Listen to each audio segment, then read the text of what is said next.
Ladies, I think you're probably going to like this episode. No pressure, right? I'm going to start with with the reviewer of the week.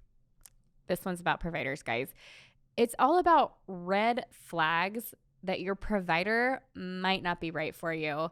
So I'm anxious to jump into it, but let me get started with this reviewer of the week. So the name is This Game is Fun, It's Just. I'm not making that up. That's just the name of it. And she says, helps me breathe easier. Found this totally by chance. Within the first 3 episodes, I have purchased the course. I'm constantly listening and re-listening to episodes. A lot of times I'm like, I'm not the only one. So glad to have found this and don't have nearly as many doubts about being able to do a natural birth. I love you guys, think you're amazing, and wish you were close enough to get you all as my doula. I wish you were close enough too. That would be super fun. All right, let me jump into this. Maybe not jump into it.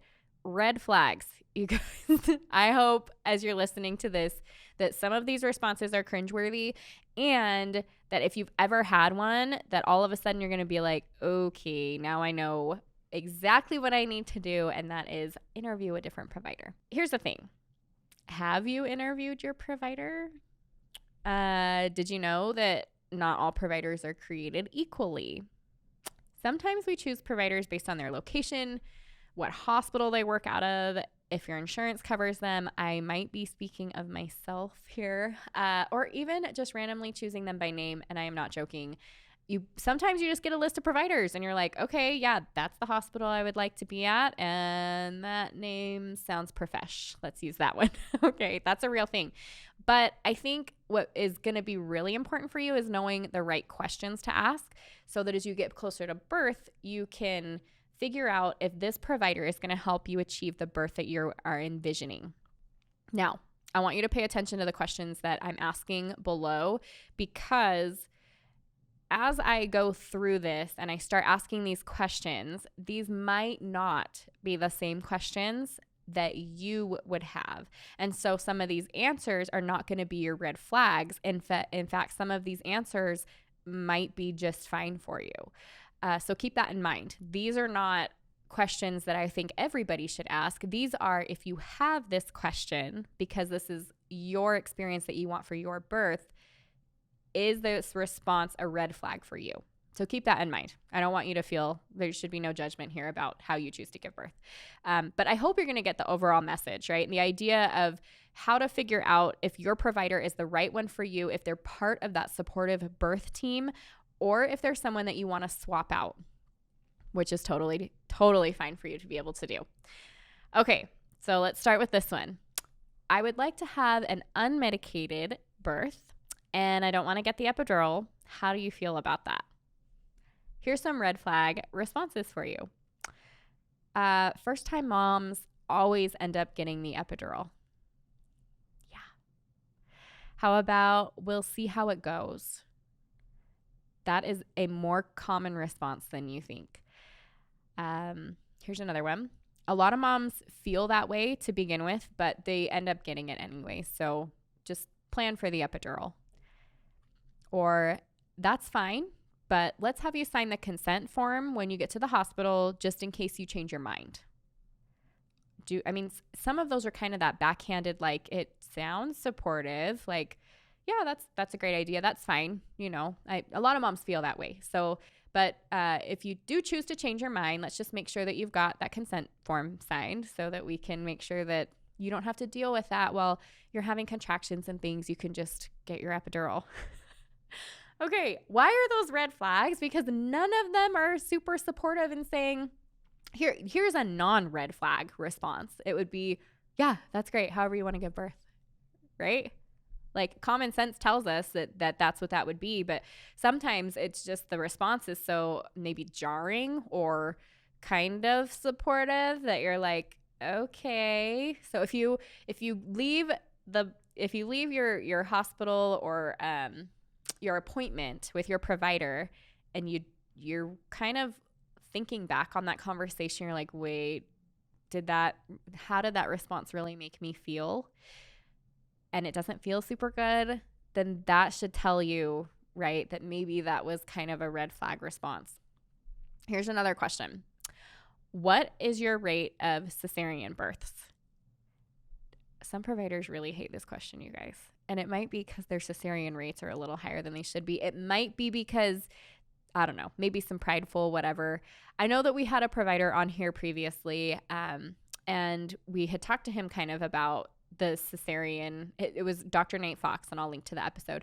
But we would talk to him about that question, that cesarean question. And he's like, it's kind of tricky because it depends on which provider you're asking and how you ask that question. And so his recommendation was, for a mom like me, what is your rate of cesarean birth? In other words, if you are healthy and low risk, what's your rate of cesarean birth for other moms like me? I'm a first-time mom, healthy, low risk, under 35. What's your cesarean rate for moms like me?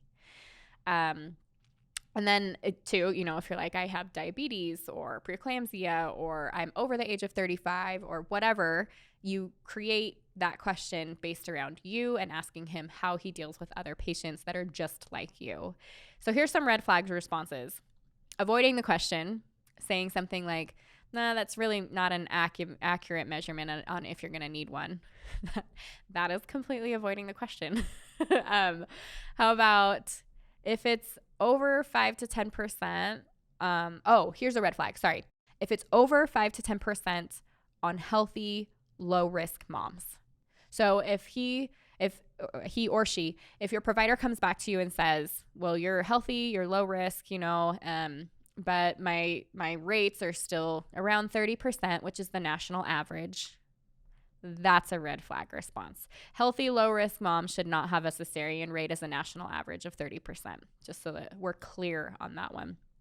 I think being willing, like what's not a red flag response, being willing to state clearly, like, first of all, your numbers, right? Secondly, they're happy to give them. Third, if there's any explaining as to why something is the way that it is, they're willing to go into that.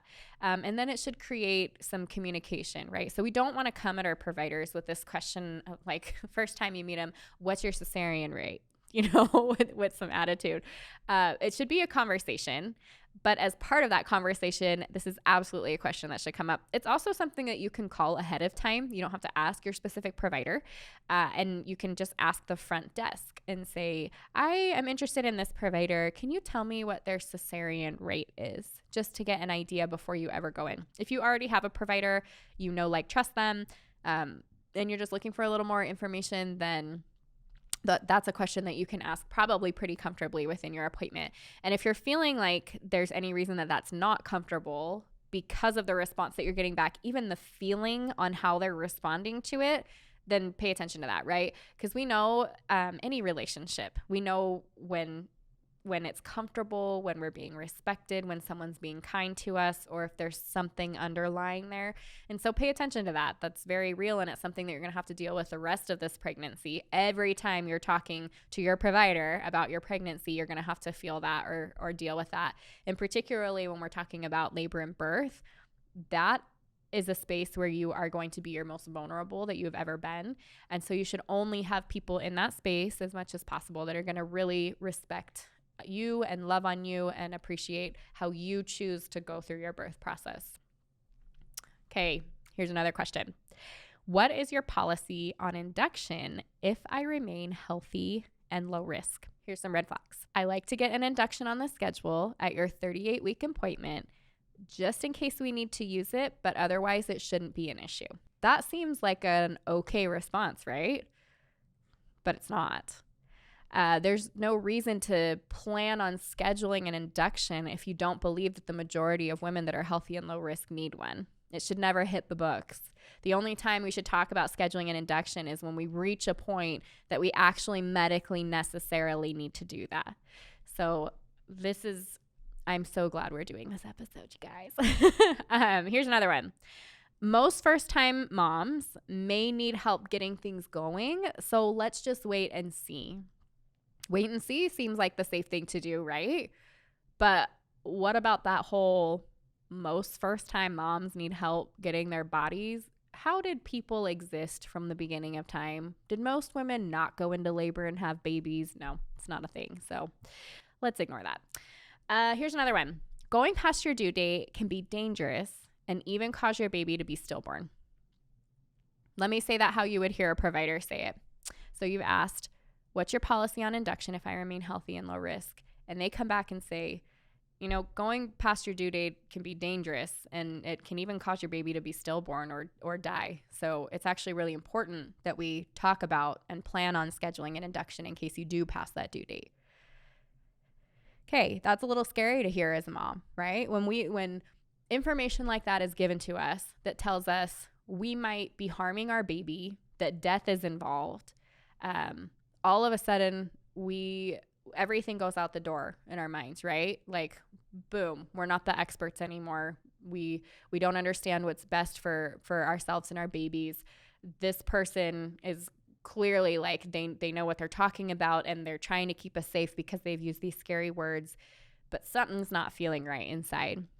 Something's telling us that doesn't feel good to hear, but maybe because there's some more to it. So the truth is, evidence behind this, and this is why it's really important that you guys understand the evidence that goes behind decisions like this. For example, saying that if you go past your due date, your risk of a stillbirth baby doubles.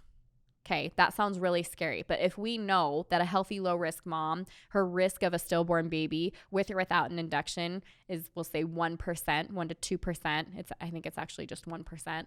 Say that it's 1%, and then we've doubled that past their due date to 2%. That's a lot less scary than hearing that like 50% of babies that go past, right? What is our mind here, right? 50% of babies, when moms go past their due date, there's a chance they're going to die or be stillborn. So how the information is given, how that informed consent is given, if it's given informed consent, that makes a difference. So those are things I want you to be thinking of. And I hope that you're sitting here like, this isn't a super comfortable conversation right now. I hope that's where you're at.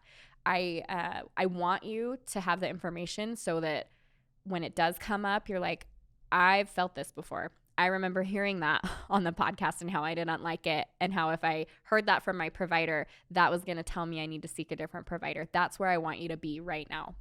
Here's another question. I had a cesarean birth last time, but I'd really like to have a VBAC this time. Do you support that? Notice the words that I used. Do you support that? Red flags. We'll let you try and see how it goes. Can I tell you how much I hate this one? I hate it. I hate it so bad. What do you mean you'll let me try? Since when are you in charge of my body to let me? No, I will do the work. You will sit and watch, be there in case something goes wrong. Otherwise, goodbye. Okay. Obviously, I'm a little passionate about VBAC. Another response that's a red flag.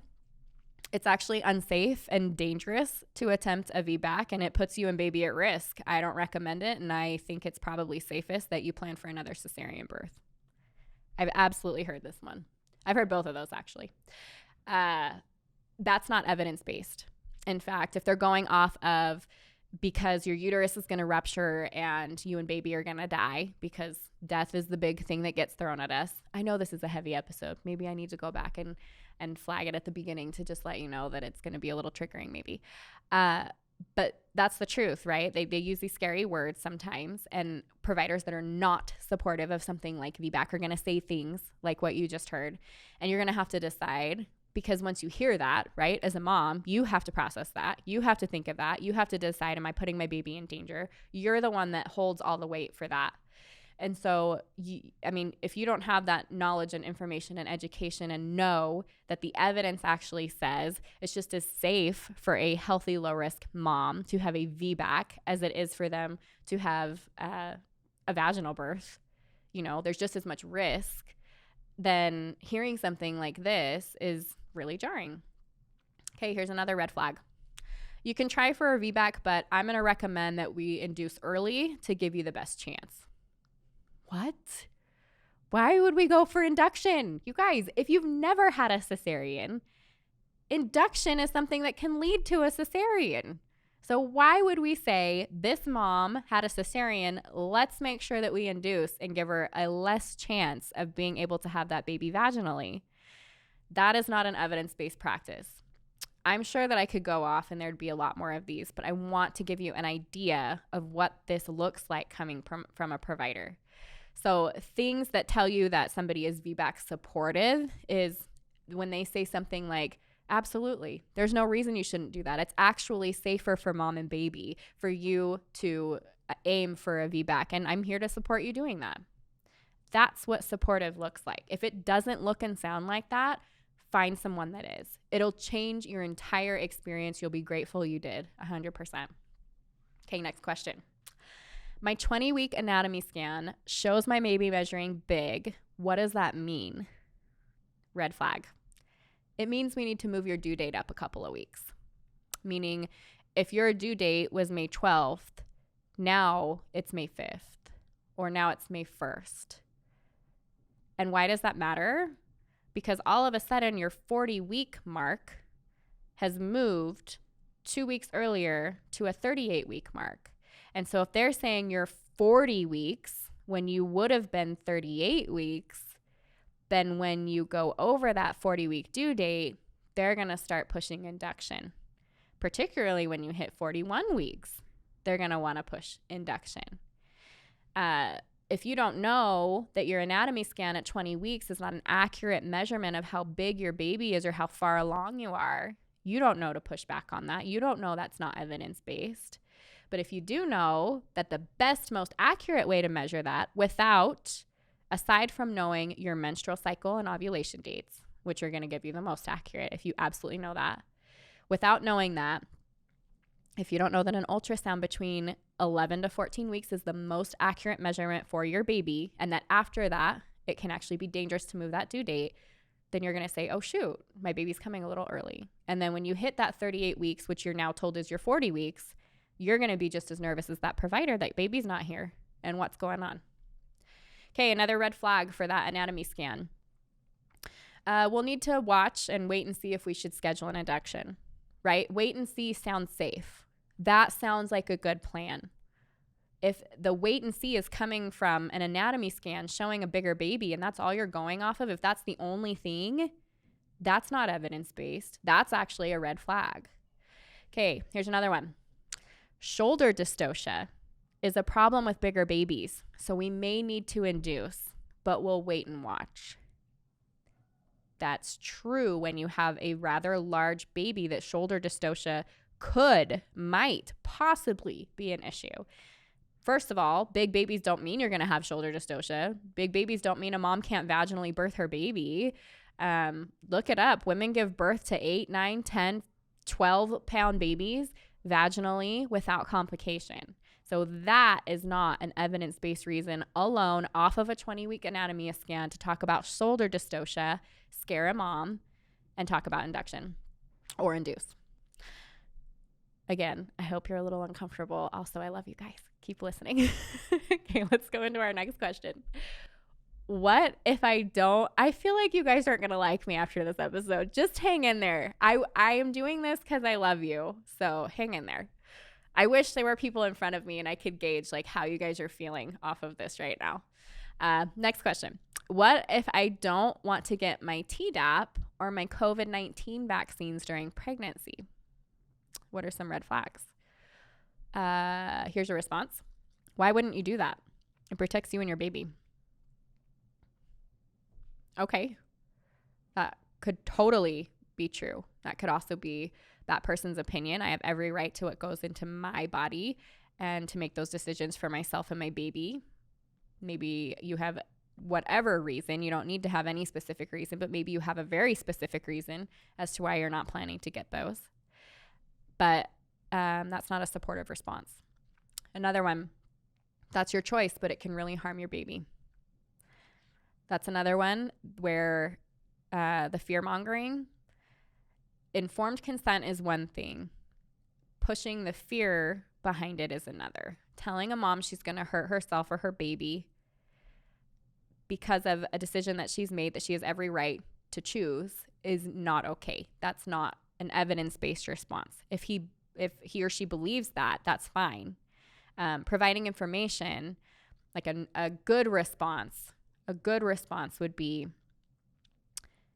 here's the information I have from the CDC. I'm going to give you these pamphlets so that you can read up on it. If you have any questions, let me know. It's absolutely your choice. I do recommend that moms receive them, but I respect whatever you decide to choose.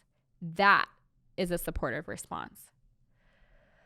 Another not supportive response. You should at least vaccinate your baby and ask others to be vaccinated.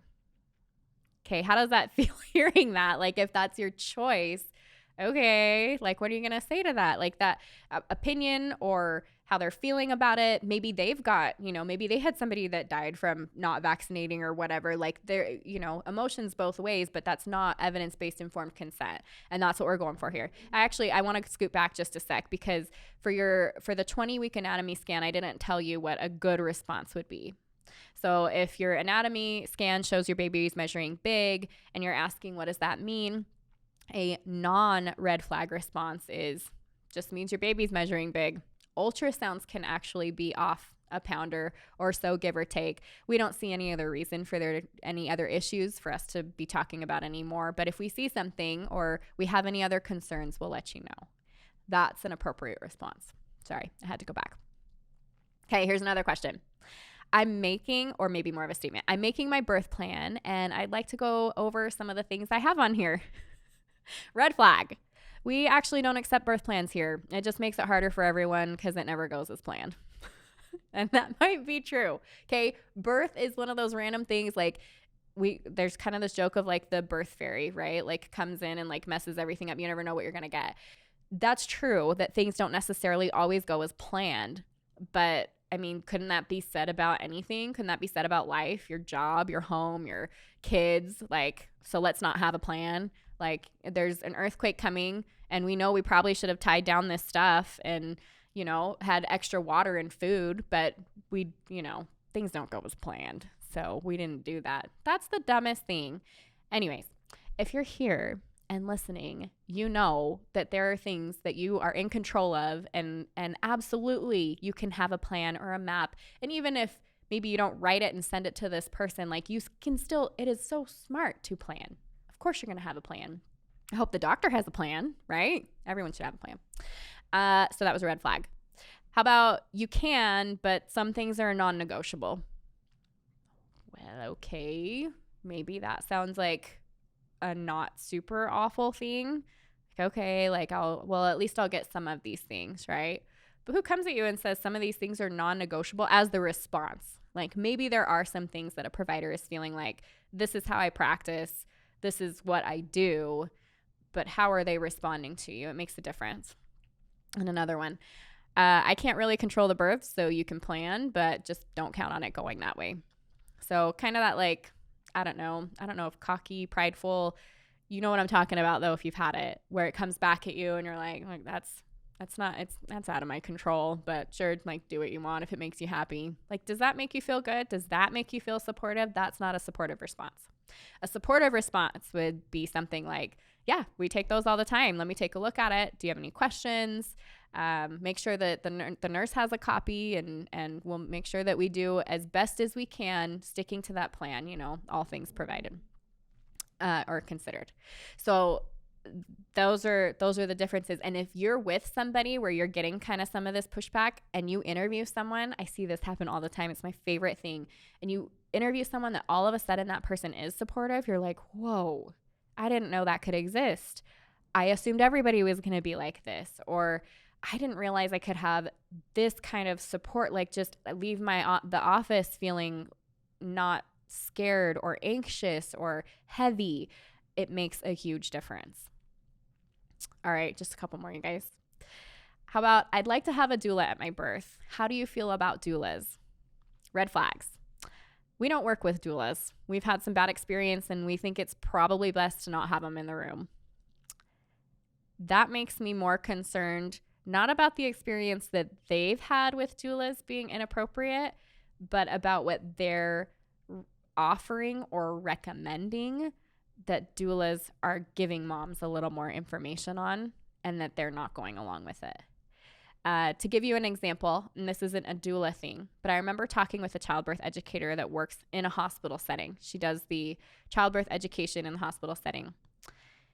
She was talking about some of the different options that moms have, whether that's delayed cord clamping or no episiotomy or whatever that looks like.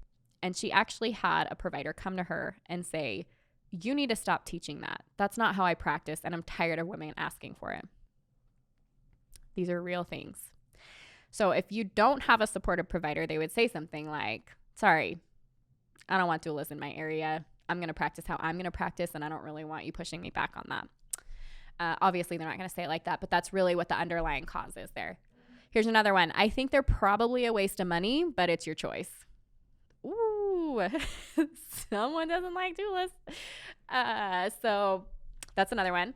How about, as long as they don't get confrontational and give opposite advice from what I'm recommending, then yeah, it's fine. Same thing.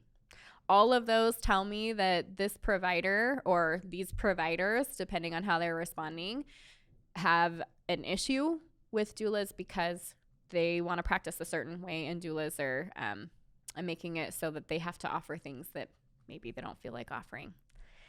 So an appropriate response is either I love doulas, which if you guys back to the interview with Nate Fox, he's like, absolutely. Why wouldn't you want somebody there to come and help and be that extra support and whatever? Or just like, yeah, doulas are fine, no either way about it. So that would be supportive, like whatever you need to have here for your support. Absolutely. Okay, here's another question. I would really like limited vaginal exams during labor. Is that okay? First of all, you don't have to ask if that is okay. But if this was the question, red flag, how am I supposed to know you're in labor? Not joking, you guys. This stuff happens.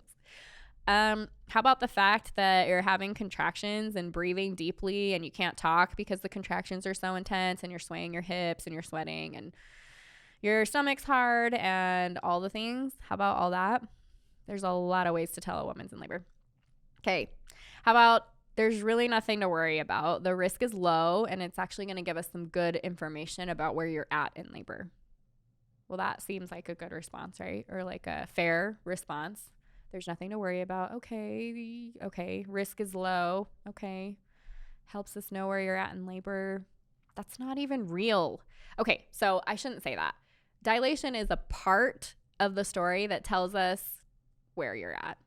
But you want to know what tells us even more where you're at is your attitude, your body language, if you're able to talk during contractions, if you're excited and anxious and ready to get things going, or if you are so focused that you're having to breathe and close your eyes and you need it to be quiet and you need people touching you, you need that hands-on support. That's how you know a woman's in labor. I've been at births where vaginal exams didn't happen at all. And guess what? Mom birthed her baby. She was in labor. So anyways, it's a red flag.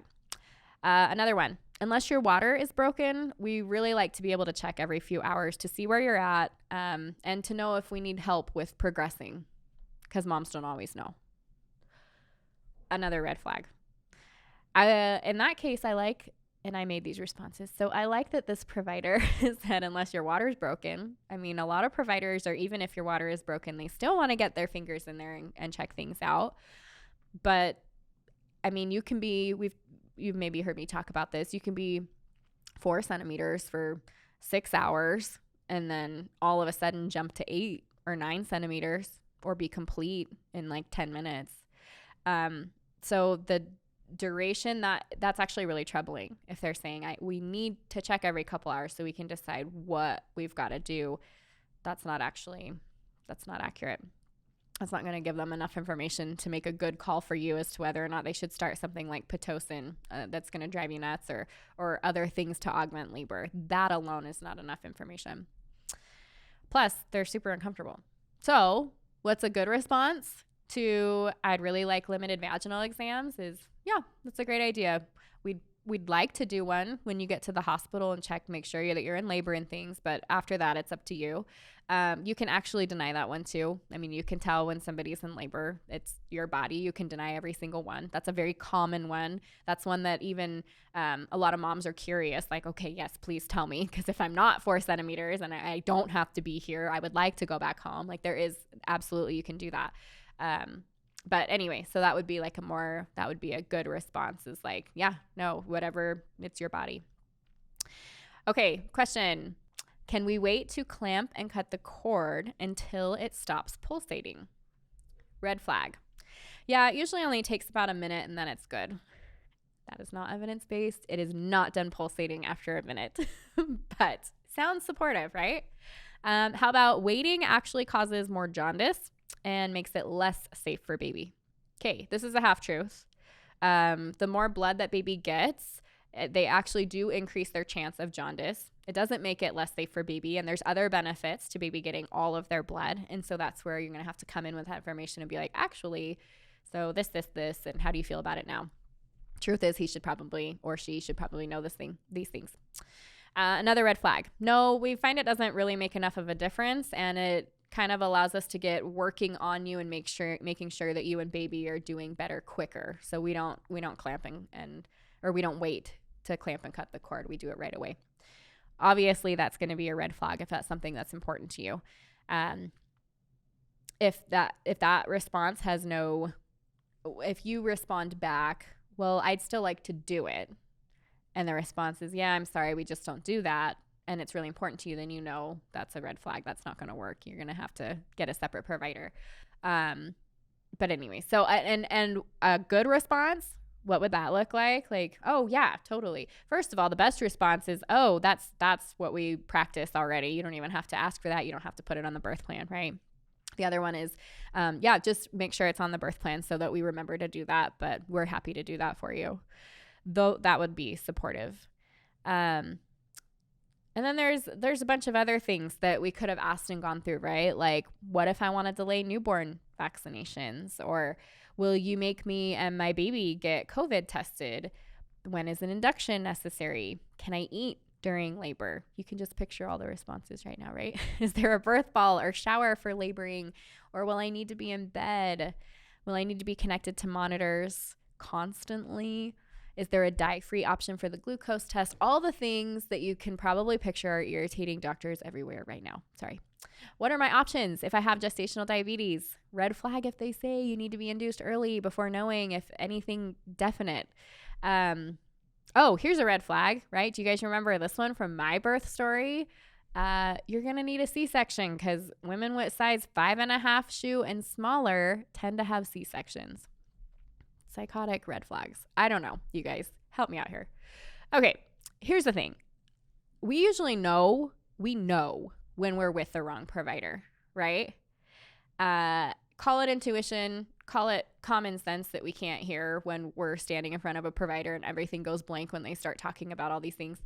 But we know, and it's kind of that like gut feeling, how you're being treated. You can tell if somebody's supportive or not, right? You can maybe bring that back to the conversation you're having with your mom, and she's telling you how, oh, I had to have epidurals. You're probably going to need one, right?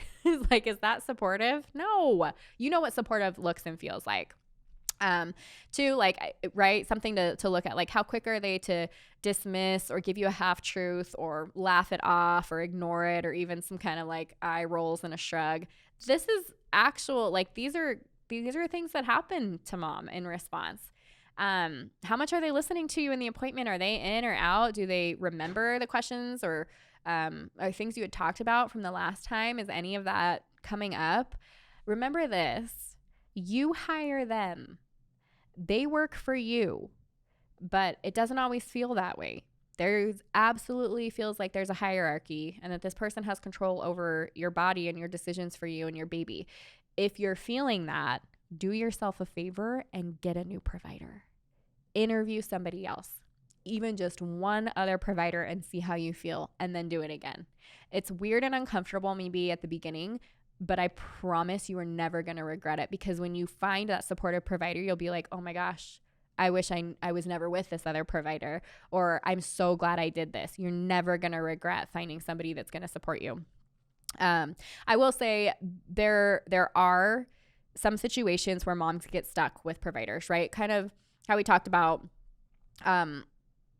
maybe you are at the tail end of your pregnancy and you're looking for a different provider, but maybe they don't have time or slots or whatever the case. That can be a little tricky. Maybe your insurance only takes, you're in like a smaller area and your insurance only takes these, 2 practices or this one provider. Maybe there's a reason.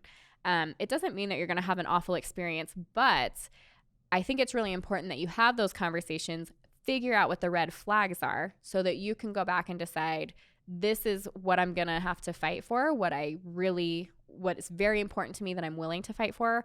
These are some things that I can kind of let go so that my whole pregnancy and labor experience isn't a fight.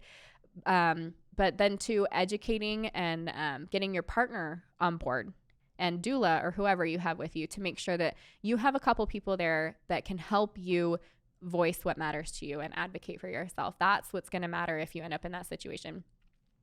So I want to leave you with just some like quick tips, good advice for making sure that you get a good provider, right? So I want you to research your providers early. This is something where you ask around friends, family, whatever birth group you might be a part of. If there are local doulas or childbirth educators and you know what kind of birth you're looking for, who are those best people? Do your research early because it's easier to find one, initially than having to change. It's always going to be easier. I would say trust your gut. Don't be scared to say no or to disagree. It's your birth. It's your body. You have the opportunity and ability to do that. Know that you have options and know what they are, right? That's, like I said, take a good birth course. And then reach out when you have questions. You guys, I'm here. Like a lot of these questions came from you guys asking them or situations that you ended up in that weren't so great.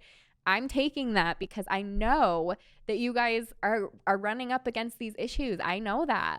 So if you have questions that are specific to your situation, shoot me a DM on Instagram. It's @myessentialbirth, or send me an email, hello@myessentialbirth. And then join me in the birth course. I'd love to have you.